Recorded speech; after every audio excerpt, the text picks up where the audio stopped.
This is the X-Zone Broadcast Network, broadcasting worldwide on broadcast affiliates and satellite program providers, including CNN Broadcast Network, Sirius Satellite Network, Star Media, Good News Radio Network, Angel Broadcast Network, Wiki Broadcast Network, and WPBN TV. For more information on the X-Zone Broadcast Network, visit us at www.xzbn.net.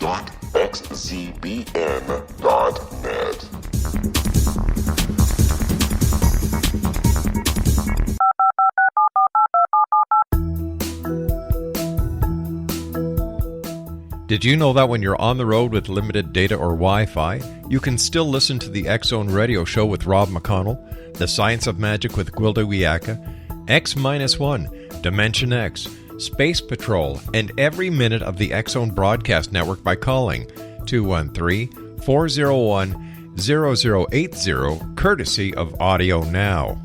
No smartphone, app, or internet needed. It saves your data plan, and it's free if you have unlimited minutes. Call 213-401-0080 to listen on any phone, anytime, anywhere. Remember, 213-401-0080 for the best of the paranormal, parapsychology, and sci-fi radio programming anywhere, 24/7, 365.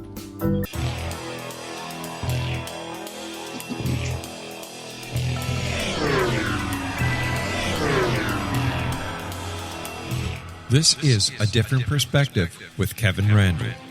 A retired U.S. Lieutenant Colonel, Kevin Randle has been studying UFOs for nearly 50 years. Kevin has investigated some of the most famous UFO cases in the world and has been consulted for dozens of documentaries about UFOs.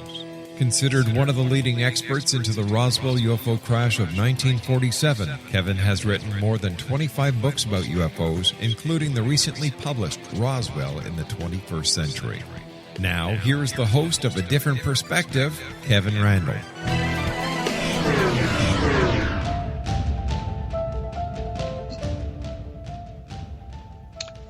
And good evening. We have returned for another episode of A Different Perspective, and I really, truly am Kevin Randle. I am joined today by Robert Sheaffer, whom I've known for ever and a week, and I believe he and I actually went sailing on the Potomac once with Philip Klass, who did not remember this event, and Robert may, in fact, remember it. But Robert is a... Yes, but I remember it. Okay, then I have confirmation. Robert is a writer with a lifelong interest in astronomy and the question of life on other planets. He is one of the leading skeptical investigators of UFOs, a fellow of the well-known Committee for Skeptical Inquirer, CSI, which used to be PSYCOP, and has written the psychic vibration column for its publication, The Skeptical Inquirer, for over 35 years. He is a founding director and a past chairman of the Bay Area Skeptics, a skeptics group in, guess what, San Francisco, Bay Area. And he has published books on a variety of paranormal topics and has appeared on many radio and television programs. His latest book is Bad UFOs, and you can learn more about Robert at his website, www.debunker.com, which gives you a clue to his attitudes, and his blog, www.badufos.com. Robert, welcome to A Different Perspective. Thank you, Kevin. I'm very happy to be here. Even though we are going to clash somewhat, I fear. Oh, that's even better. That's what makes for better radio anyhow. Right. Although, I don't know, there's some things that we may not clash on as much as we might have at one time, but that's further discussion. Well, I think as I have aged, matured, I have changed my attitudes based on evidence I've seen or the lack of evidence for certain things. And I would hope that you feel the same way or operate in the same fashion, change your attitudes and whatnot as you see evidence or the lack of that evidence. But you, if I read your book correctly, Bad UFOs, get that in once again, you come at this from the point of view that there is no alien visitation. Well, yes, that's my thinking, and it's been my thinking, I think, for as long as I've been interested and been following this stuff. And that's been, as in your case, it has been just about 50 years, because during the late 60s, I was a student at Northwestern University, and of course our department chairman in astronomy was Dr. J. Allen Hynek, and I spoke with him a lot, got to know him. I took his classes, and he was a very sincere guy, but, we disagreed. He was inclined to believe in what he would call reliable witnesses, that if just anybody told of seeing, a fleet of UFOs or something land or whatever, you wouldn't take it too seriously. But if they were reliable witnesses and they were pillars of the community and they were sober individuals and they had college degrees or important positions, then, you can't deny the testimony of people like that. And so these things must really exist as described. And that's basically was Hynek's his position on this. And I, on the other hand, would argue, well, not just that, from what we know of psychology, and now we know a whole lot more about this, how easy it is to fool people and how easy it is for people to remember things wrongly. My argument being that, you would expect to have a few oddball, errors and things like this. Just, if enough people going outside and hearing stories about UFOs and news reports and whatever, and it kind of colors how we see a rather ambiguous stimulus that's up in the sky. We perceive things in ways that our brains have prepared us to perceive them. Which is an interesting for you to say, because when I did my PhD dissertation, it was belief structure affecting the identification of ambiguous stimuli, which are lights in the sky. And that if then you know all about it.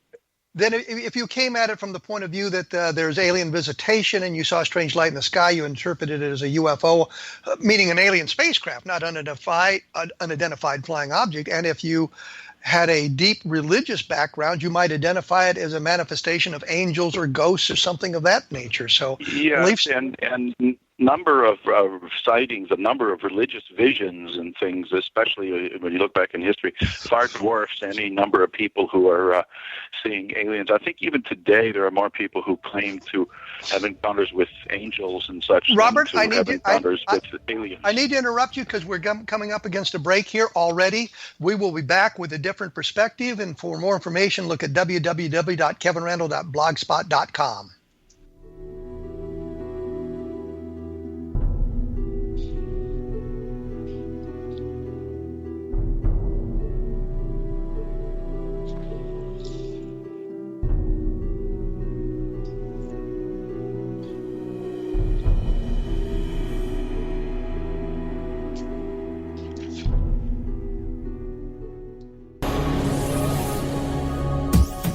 This is the X-Zone Broadcast Network, broadcasting worldwide on broadcast affiliates and satellite program providers, including CNN Broadcast Network, Sirius Satellite Network, Star Media, Good News Radio Network, Angel Broadcast Network, Wiki Broadcast Network, and WPBN TV. For more information on the X-Zone Broadcast Network, visit us at www.xzbn.net.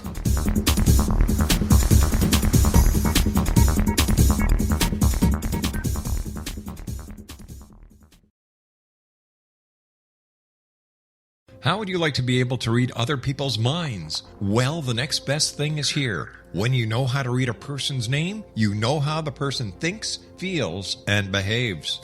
Each letter in our name holds a key to unlock our true essence. Our name contains both our gifts and challenges in this lifetime. Mnemology science discovers personality secrets hidden in the placement of the letters of our names, including the first and last impression people remember about us. Sharon shows us how to interpret the arrangement of letters as outlined in her book, Know the Name, Know the Person. Sharon Lynn Wyeth created mnemology science after 18 years of research and testing her theories, and has supported thousands of people around the world in understanding themselves and others better. You'll enjoy Sharon's unique teachings as she shares her system to learn the gifts behind your given birth name. Even if you don't like your birth name, there are jewels in this book. If you're thinking of changing your name, ready to name your child, or wanting to get along better with others, this is the book for you. If you'd like to improve your relationships and change your life for the better, get the book today, Know the Name, Know the Person, or visit www.knowthename.com. That's www.knowthename.com. This is the X-Zone Broadcast Network, broadcasting worldwide on broadcast affiliates and satellite program providers, including CNN Broadcast Network, Sirius Satellite Network, Star Media, Good News Radio Network, Angel Broadcast Network, Wiki Broadcast Network, and WPBN TV. For more information on the X-Zone Broadcast Network, visit us at www.xzbn.net. Afterlife expert Roberta Grimes was the first one to say that dying can be fun. Now her best-selling book, The Fun of Dying, is available in stores worldwide. So if you wonder whether death ends life, how it feels to die, or what heaven might be like, The Fun of Dying was written for you. And if you have always been afraid of death, or if you worry that your life has no meaning, let The Fun of Dying ease your fears and bring new meaning to your life. Nothing said in The Fun of Dying is based on the teachings of any religion. Instead, Roberta draws on evidence to explain how death happens, how it feels, and what comes next. A lot of the best death-related evidence was produced in the first half of the 20th century. When it is put together with recent discoveries, it tells a consistent and amazing story.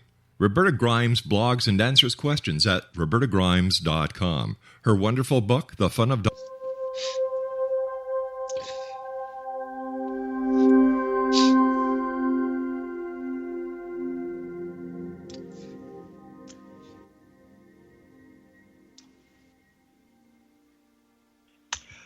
And we are back. I have somehow spaced out. I don't know what I was thinking there. My guest is Robert Sheaffer, who is an arch skeptic who doesn't believe in alien visitation and thinks all the UFO sightings that are reported have a terrestrial explanation. And for a great majority of them, I think he's probably right. We were talking a little bit about belief structure and its impact on identification of ambiguous stimuli. I think we really kind of covered that. I know I had to interrupt Robert because we were up against a break there, but I think he and I both agree that in many cases the witness will identify these stimuli is something that they're familiar with or comfortable with or something like that, which may inhibit their actual identification. But what I wanted to get into some of this skeptical stuff with Robert.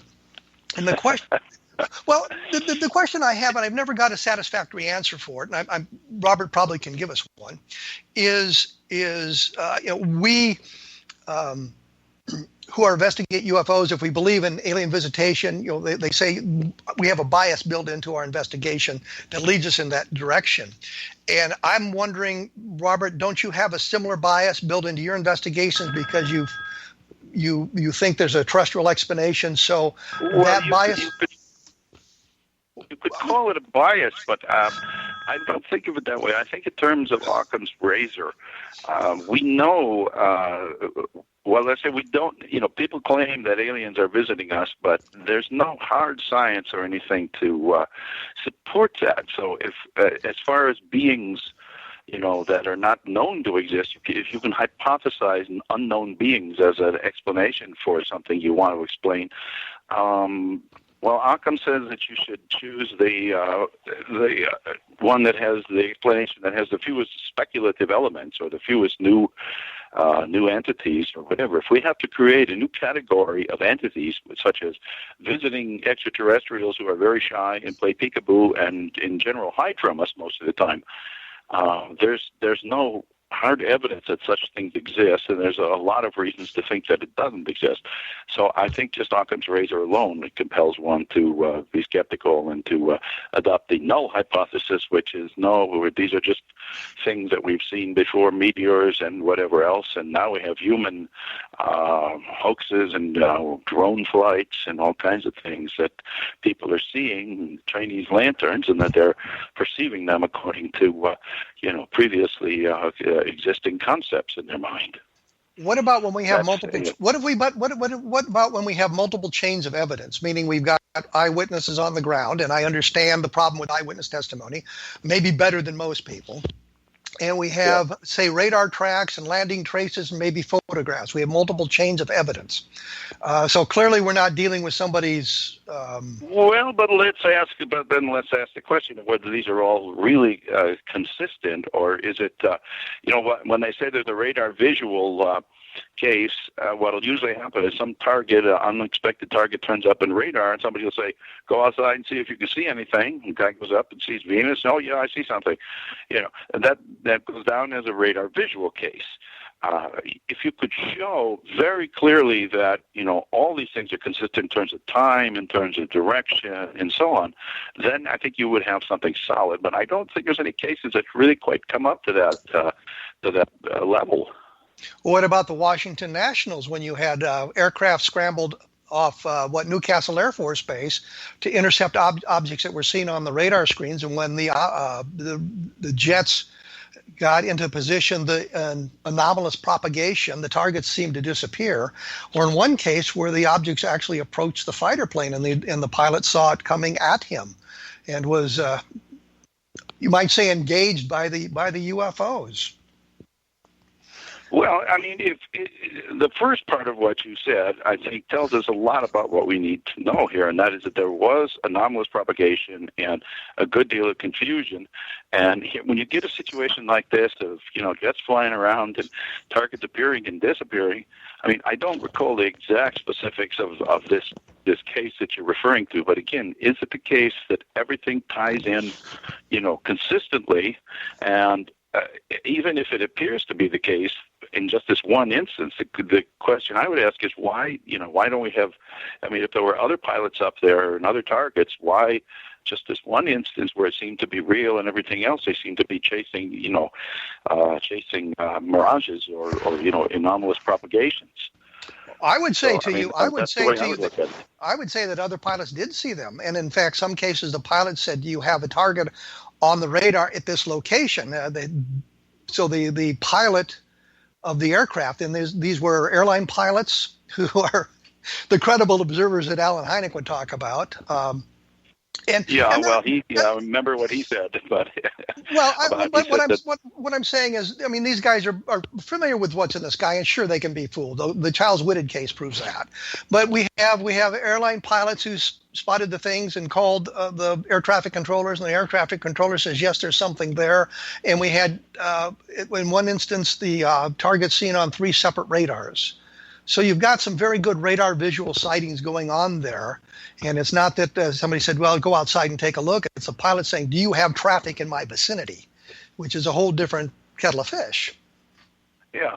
Well, not having that information right in front of me, I can't give you a detailed discussion of it. But, if you want to point for further discussion down the line, either on blogs or in another show, is something that you think is the best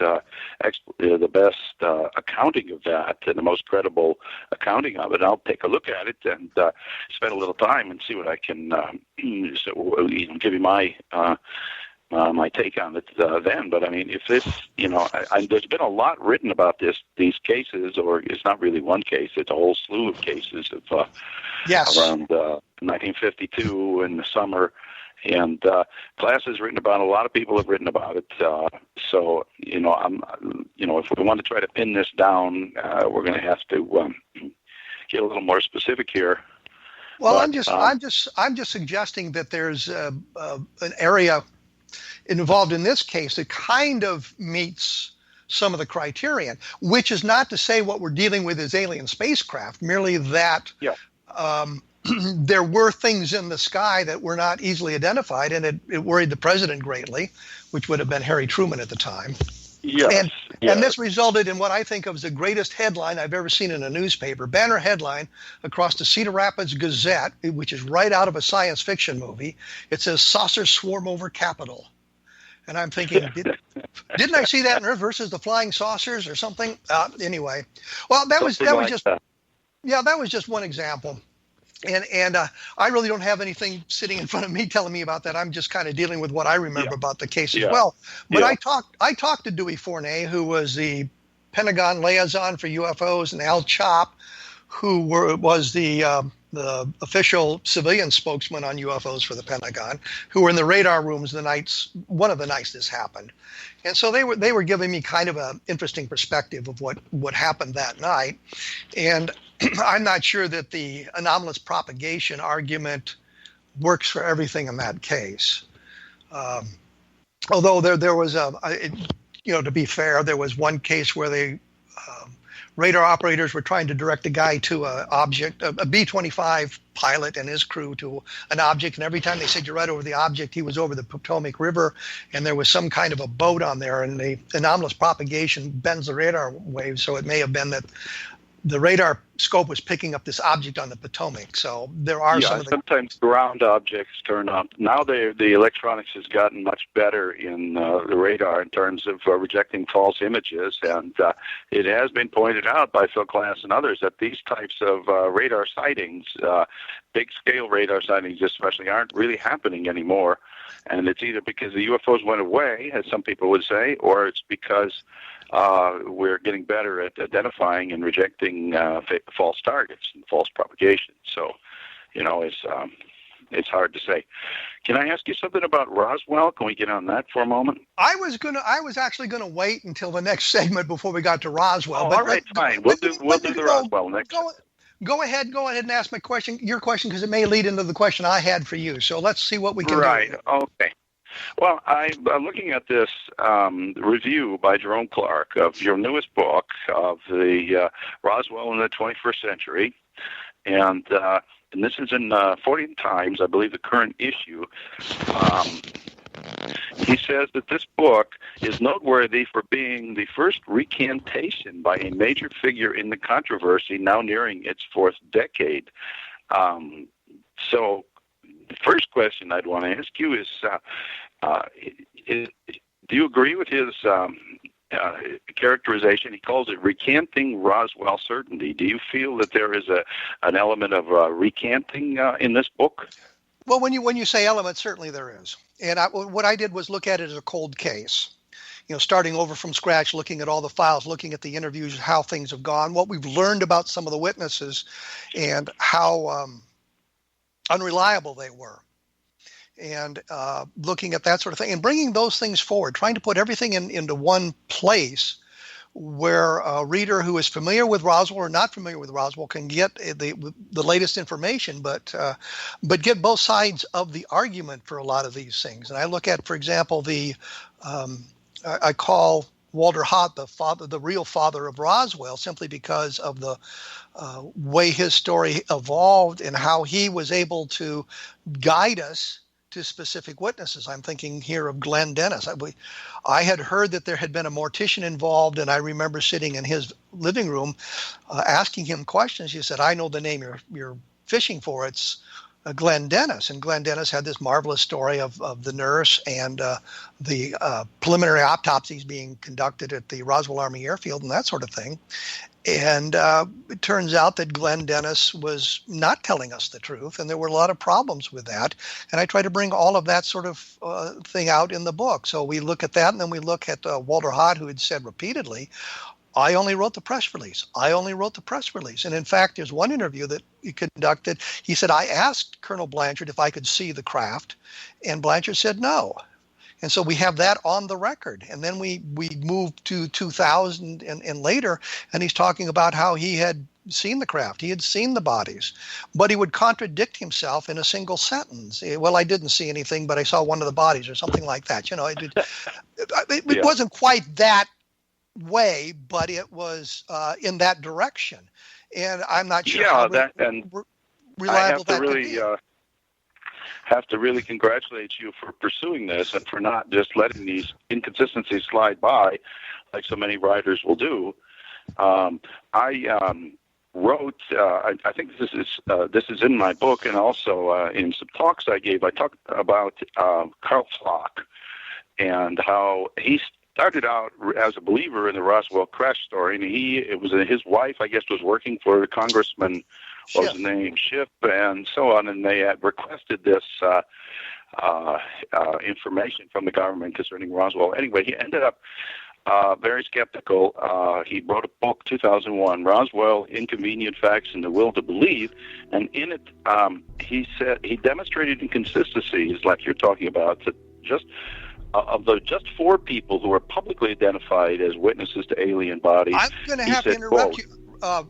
Hold on to that quote. Okay. We'll come back to it. We'll come back to it. I promise you this time we'll come back to it because I want to talk about this as well. Right. Excellent. And some of this we're talking about Carl Flock and his investigation. You can find some information about that at www.kevinrandle.blogspot.com. And don't forget that Robert is at www.debunker.com, and his blog is www.badufos.com. And we will be right back after this.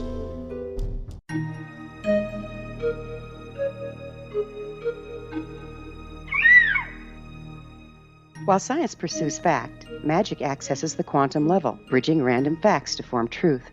As long as science and magic remain separate and polarized, the truth cannot be known. I'm Gwilda Wiyaka. Join me on the Science of Magic radio program, dedicated to unification and evolution of consciousness. During each episode, I'll be speaking with experienced and respected scientists and mystics. From astrologers to astronomers, from medical doctors to shaman, the scientific method to dowsing and intuition, we'll weave together information from seemingly divergent practices to promote unity and enlightenment. Join me, Gwilda Wiyaka, and the Science of Magic right here on the Mutual Broadcast Network. For more information, visit www.thescienceofmagic.net. Gibbs A. Williams, Ph.D., is a practicing psychoanalyst, supervisor, researcher, and author in New York City. Much of his life has been dedicated to understanding nature and the uses of meaningful coincidences or synchronicities. His radical and original non-Jungian, non-mystical, non-magical theory of synchronicities illuminates much of the fog surrounding this challenging and perplexing topic. His ideas and manners are fresh, presented in a style that is both entertaining and highly informative. He is also an expert on crisis intervention, specially focused on violence reduction for the police and citizens, mastering anxiety, frustration, and stress without the use of medication, and effectively preventing and treating heroin addiction. Dr. Williams can be contacted at his email address at gwwilliamsny11@aol.com or visit his website at... Wouldn't you love to know the secret to everything? Well then, meet Dr. Kimberly McGeorge and her cutting-edge breakthrough knowledge that combines science with possibility. Dr. Kimberly brings real-life answers and healing to those open to alternative solutions. She teaches solution-based programs and classes that will change all areas of your life forever. Specializing in conscious creation, intuitive readings, and energy medicine, you can rapidly shift health, relationships, business, and money and abundance challenges quickly. Receive her best-selling book, Secret to Everything, at no cost by going to secrettoeverything.com/X-Zone. That's right, transformation can start now. Just go to secrettoeverything.com/X-Zone and receive Dr. Kimberly's book for free. Afterlife expert Roberta Grimes was the first one to say that dying can be fun. Now her best-selling book, The Fun of Dying, is available in stores worldwide. So if you wonder whether death ends life, how it feels to die, or what heaven might be like, The Fun of Dying was written for you. And if you have always been afraid of death, or if you worry that your life has no meaning, let The Fun of Dying ease your fears and bring new meaning to your life. Nothing said in The Fun of Dying is based on the teachings of any religion. Instead, Roberta draws on evidence to explain how death happens, how it feels, and what comes next. A lot of the best death-related evidence was produced in the first half of the 20th century. When it is put together with recent discoveries, it tells a consistent and amazing story. Roberta Grimes blogs and answers questions at robertagrimes.com. Her wonderful book, The Fun of Dying.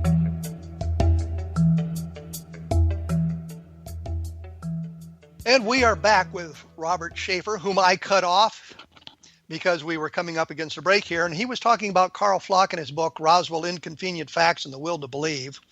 And you were going to quote... how time flies when you're having fun? Oh, absolutely.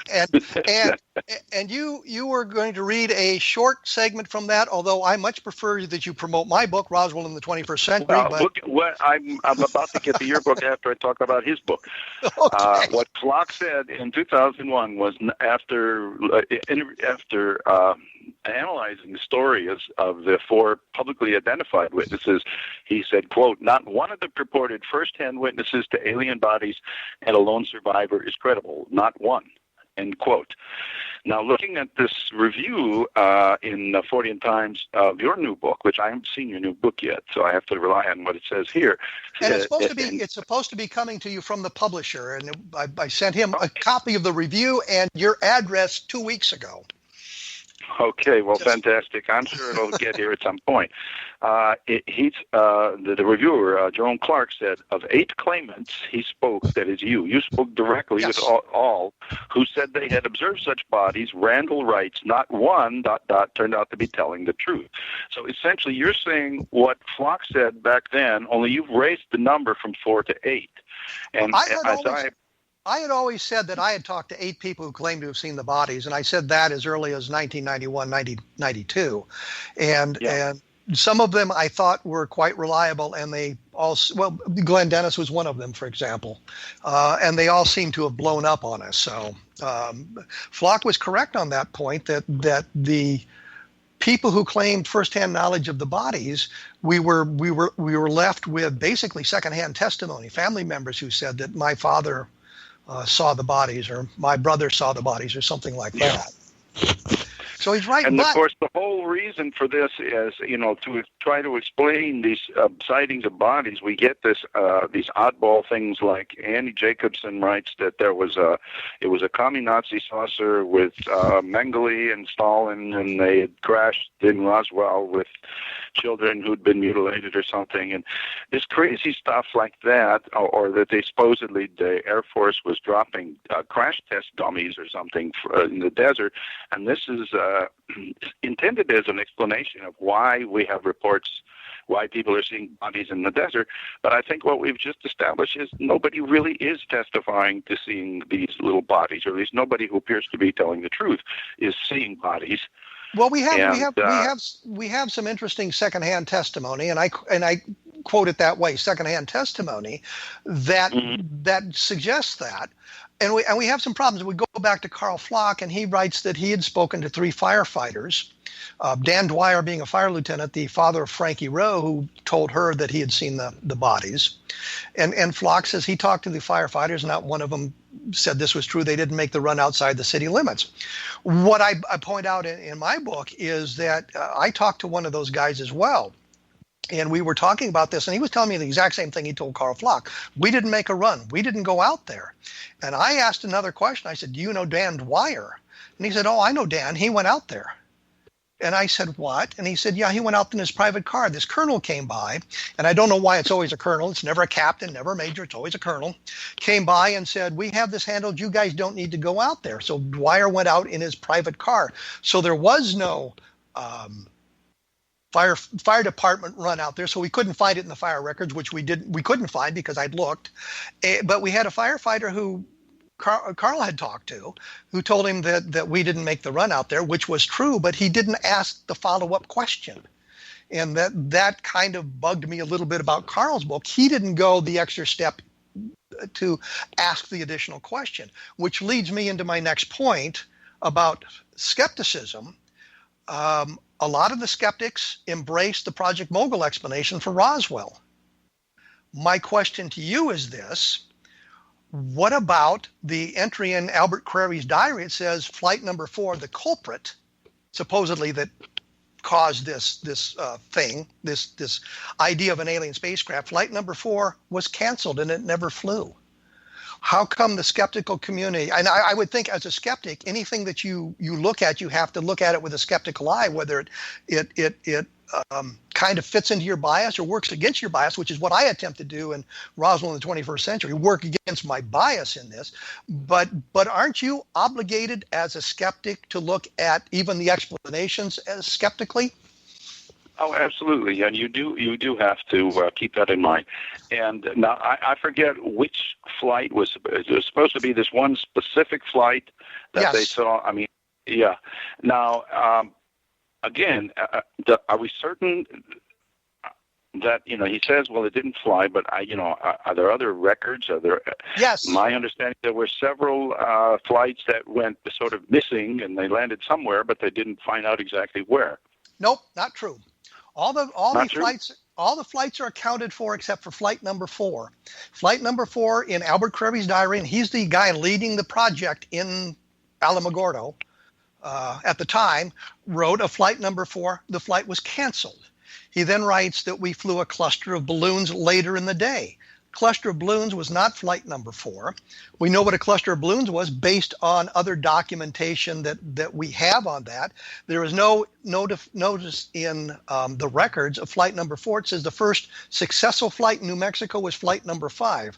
Charles Moore, who was the one that kind of got us rolling in this Project Mogul thing, who was on the project back in 1947, said that that flight number 4 actually performed as well as flight number 5, which leads us to the question, if that was true, why is there no record of flight number 4, and why does Albert Crevy's diary say it was canceled? So we have the documentation that tells us one thing, we have a witness telling us something else, and I'm not pointing a finger at you specifically, Robert, but we have the skeptical community embracing that explanation when the documentation says it simply doesn't work.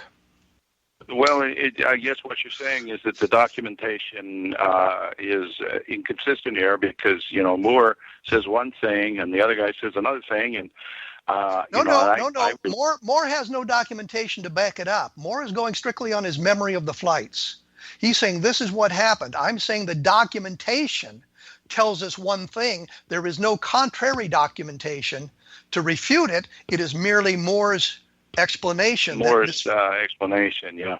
Well, again, I haven't followed all the details of that yet, but if it does turn out that this is ironclad in terms of it not being mogul. I mean, there could certainly be a lot of other things, just plain old weather balloons from somewhere else, from a long ways away, coming down. I don't think we have enough really good information as to what was found. We do have that photo, General Ramey and the debris, and so I guess that's basically is our best.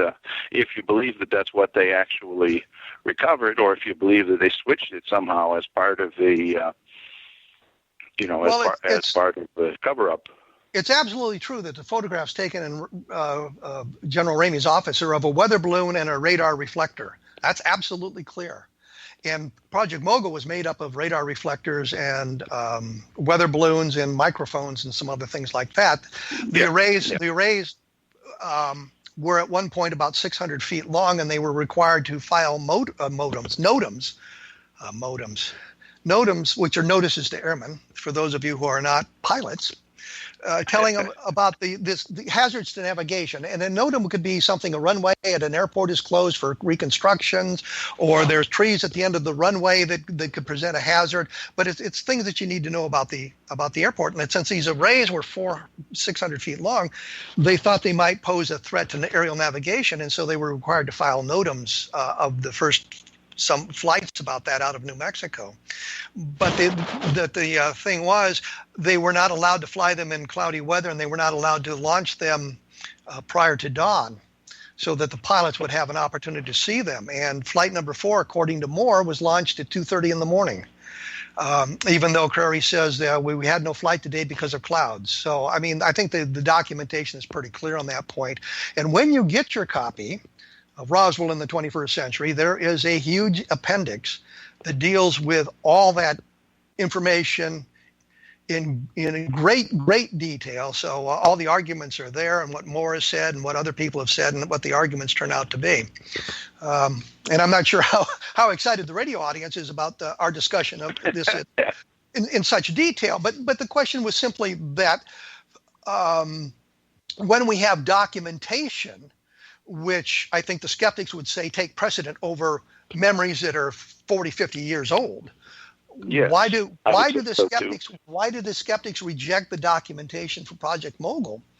And I don't think for very good reasons. And I've noticed that in other cases where the skeptical argument really doesn't match all the facts, and yet the skeptical community seems to embrace it.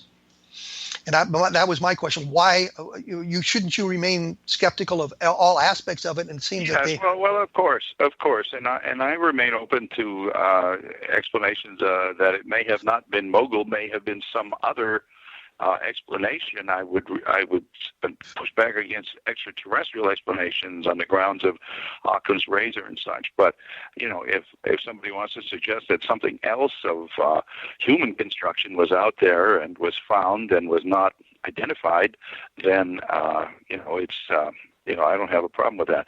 But getting back to what we said earlier about the debris photographed in General Ramey's office, I mean, what you would presumably be saying is if this was not Mogul, if this was something else, then they must have come up with the debris from somewhere and then switched it, because what we're seeing is clearly radar reflectors and things like that. And so but that's not a problem. That's not a problem for an active Air Force base, which has a weather station on it. And I actually asked Irving Newton, who was the weather officer that identified the balloon in the radar target in Ramey's office, which is another bit of minutia for all of you. But I asked him specifically, could you have found a radar target and weather balloon if you needed to? And he said, oh, yeah, he could. And these were launched. There's all kinds of newspaper articles saying these were launched from all over the country, radar targets and weather balloons all the time. So it wasn't all that unusual to find that. And in fact, Brazel had said, and quoted in the newspaper, I found weather balloons on other occasions, and this was nothing like those. Had it been Mogul, it would have been exactly like that, because that's what it was. Mogul was. Yeah, only bigger. Well, more of them. More of them came down. Yeah. But go ahead. To try to get to an explanation, if you're kind of pulling away from an extraterrestrial explanation and you don't think the Mogul explanation is good, then what do you think really did happen, assuming it's not extraterrestrial or time travelers or something like that, but something of human construction? What do you think happened? Well, first of all, let's not rule out time travelers, because that's much more fun than some of these other explanations. I know, yeah. Or people from the hollow earth, they crawl out from the hollow earth. And no, that's not nearly as much fun as time travelers. Well, you're right. Time travel is a lot of fun. The problem is I don't have an explanation. I don't know what it was. I will tell you it's not Mogul. I can tell you it wasn't a rocket from White Sands. I can tell you it wasn't a aircraft accident. I can tell you a lot of things that it wasn't. I don't really know what it was. I am concerned because we have problems with the extraterrestrial explanation based on the testimonies that have collapsed over the years. But we're going to have to wait to talk a little bit more about this when we come back, because we have to take a short break here. A lot of this has been discussed at www.kevinrandle.blogspot.com, and it is discussed in great detail in Roswell in the 21st Century. We will be back right after this, so please stick around.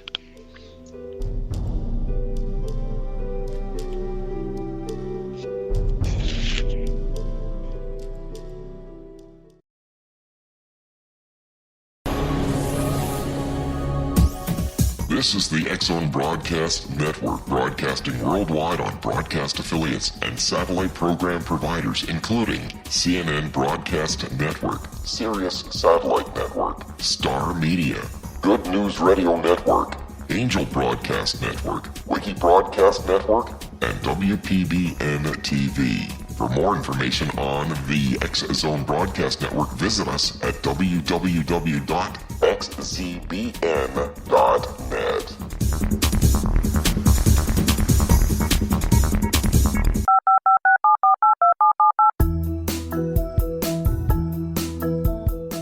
Did you know that when you're on the road with limited data or Wi-Fi, you can still listen to the X-Zone radio show with Rob McConnell, The Science of Magic with Gwilda Wiyaka, X-1, Dimension X, Space Patrol, and every minute of the X-Zone broadcast network by calling 213-401-0080, courtesy of Audio Now.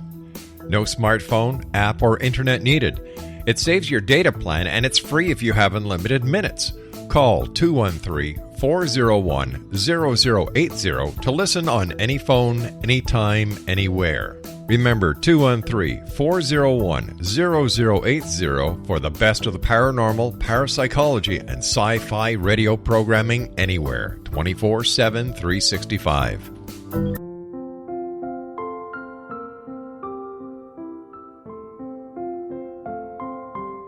I am Dr. Carl O'Helvey, founder, president of a new cancer foundation focusing on evidence-based physical, mental, and spiritual interventions, including natural cancer cures, prayer, meditation, affirmations, nutrition, and other related holistic cancer prevention and cure modalities. These are used in cancer education, research, and financing care.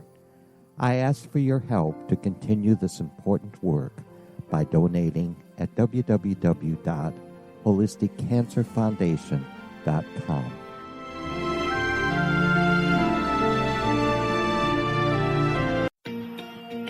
Wouldn't you love to know the secret to everything? Well then, meet Dr. Kimberly McGeorge and her cutting-edge breakthrough knowledge that combines science with possibility. Dr. Kimberly brings real-life answers and healing to those open to alternative solutions. She teaches solution-based programs and classes that will change all areas of your life forever. Specializing in conscious creation, intuitive readings, and energy medicine, you can rapidly shift health, relationships, business, and money and abundance challenges quickly. Receive her best-selling book, Secret to Everything, at no cost by going to secrettoeverything.com/X-Zone. That's right, transformation can start now. Just go to secrettoeverything.com/X-Zone and receive Dr. Kimberly's book for free.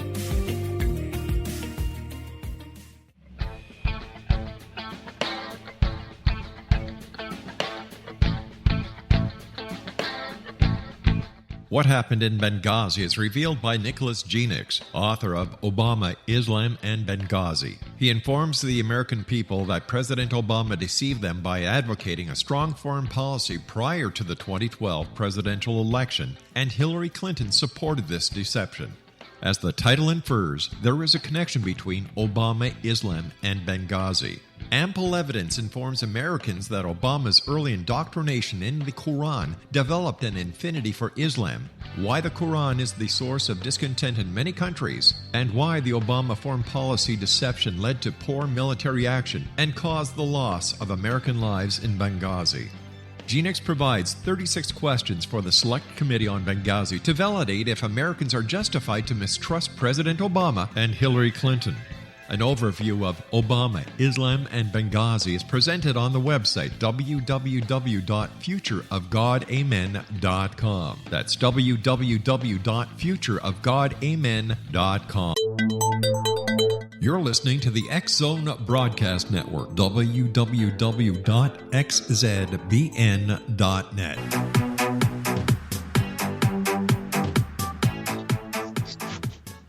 And for those of you keeping score at home, we are back.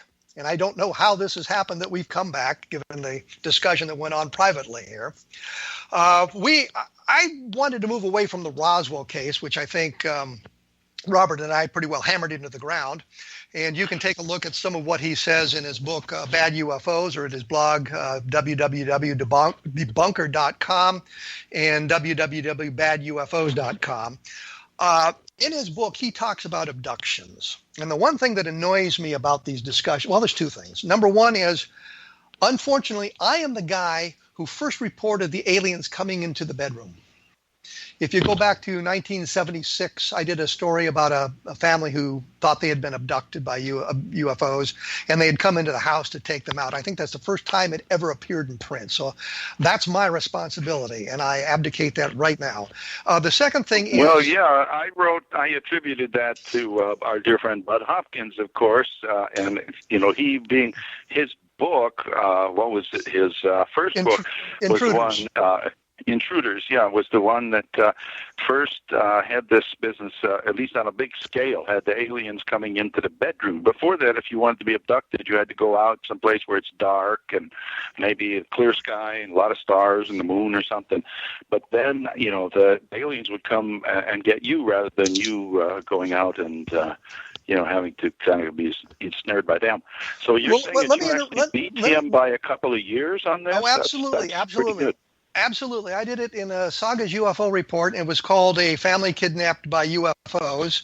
And in the story, the woman didn't want to be identified by her last name, so I used the pseudonym Pat Price, which is actually in Intruders. Bud Hopkins talks about that case and uses the name Pat Price, even though after that, months afterwards, her name came out as Pat Roach.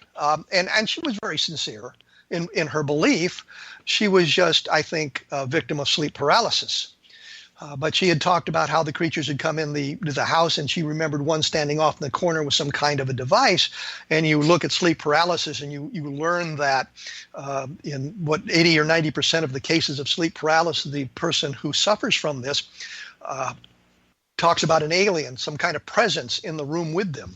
So, So you look at that. I think the article came out in 1976, and Bud Hopkins actually mentions it, which leads to an anecdote, which is I was doing a talk at the MUFON Symposium about abductions, and Bud Hopkins came up to me and says, "How can you talk about abductions? You're not an abduction researcher." And I said, "You quoted from one of the cases I investigated in your first book." So that was how I could talk about it. And that was my complaint about Bad UFOs, is you did not mention the abduction enigma, which Russ Estes, Bill Cohn, and I had written in 1997 that came out with a lot of this information. I should have mentioned that because it is a fine book, and I talked with Bill Cohn a couple times. I think he came to a couple of the PsyCop conferences and other gatherings, and I think we're in pretty much agreement on this. These have, psychological explanations and are not actually reflecting anything that's occurring in the real world that's out of the ordinary. And it used to be very common for this to be interpreted as religious beings, angels or devils or whatever, and incubi, succubi, and so on would come at night and visit people, and they had sexual content to a lot of these things, even back in the days, of devils, would they, be, alien, or not alien, demonic beings would come and would copulate with men and women. And the theory was, they're trying to gather up the sperm and then they give it to, some other woman, and make her pregnant with the devil's child or the other person's child or something. And it's always had a sexual element to it. I reproduced in that chapter some of the two of the cartoons of Buck Rogers, cartoons from 1930, which shows an abduction, an alien abduction. Wilma, who I guess is like Buck Rogers' girlfriend, is abducted by this big circular craft. He says, a great mechanical claw lifted Wilma up into the mysterious hovering sphere.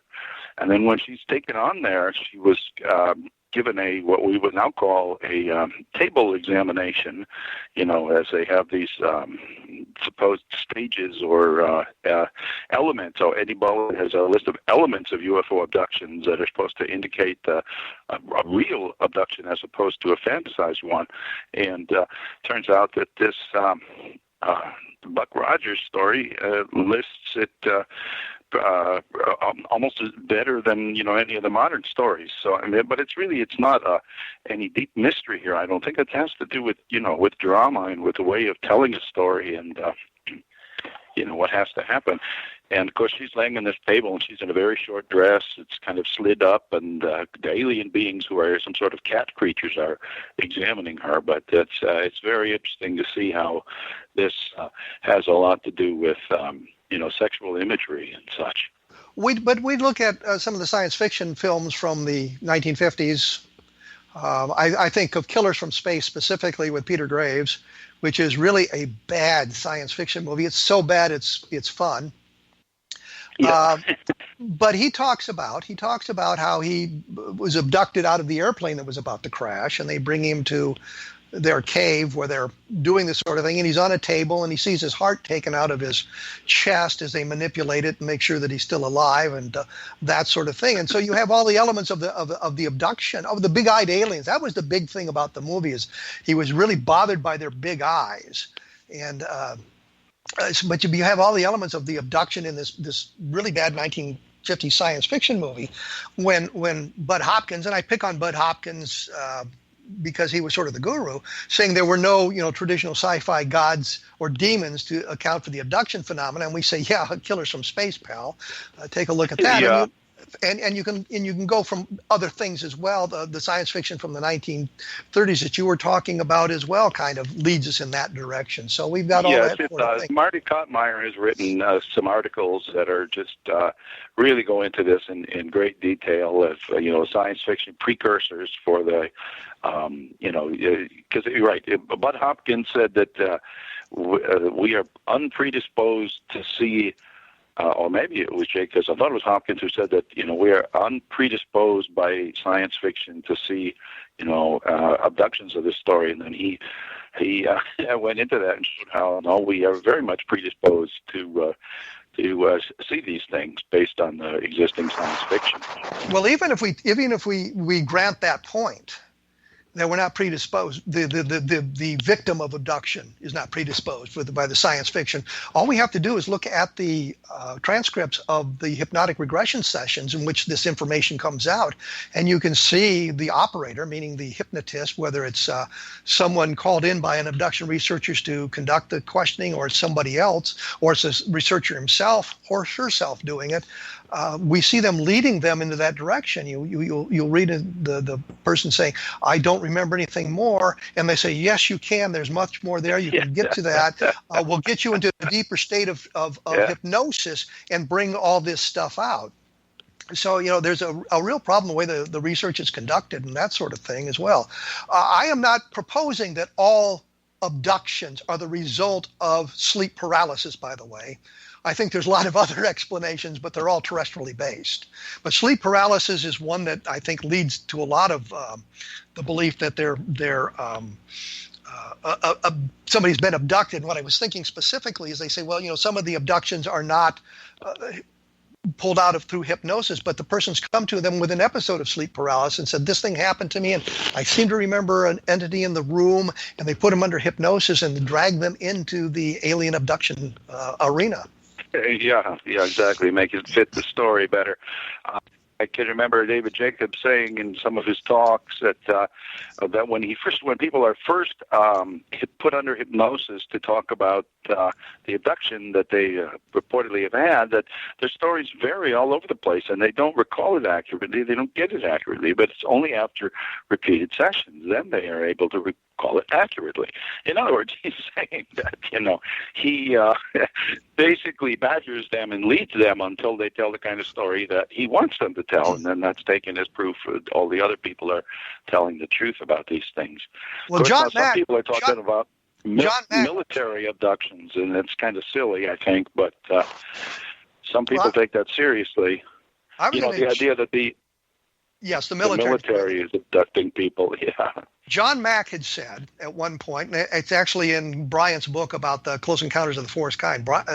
John Mack had actually said there was a strange matching between the abduction researcher and the type of story they got, and he said that it was like the abductee sought out a abduction researcher. They sought out Mack for Eastern philosophy researcher, or Hopkins for the cold scientific aliens, and Jacobs for the hybrids. And I flipped the question on them, as did Russ Estes and Bill Cohn, which is, don't you think maybe you're getting the story you want to hear as opposed to the guy searching you out? The problem is not with the abductee, it's with the researcher. Right. Yeah, even Phil Klass commented on that years ago, but of course, people won't believe it so much if Klass says it, but if John Mack says it, then that's much more revealing, I think. Well, Robert, I have to say this. We've come to the end of our hour. All too quickly here. We'll probably have you back at some point so I can beat up on you some more. Or all right, that'll be good fun. We'll get some specific something and talk about it. There you go. His website is www.debunker.com. The blog is badufos.com. And his latest book is Bad UFOs, and you can get all of that there. For more information on this, take a look at my blog, www.kevinrandle.blogspot.com. And for some of the minutia that we talked about on Roswell, you can find it in my book, Roswell in the 21st Century, which goes into great depth about all of this. We will return next week with Chris Rakowski talking about UFOs on a different perspective. Until then, stay loose, have fun, and we will return in 167 hours.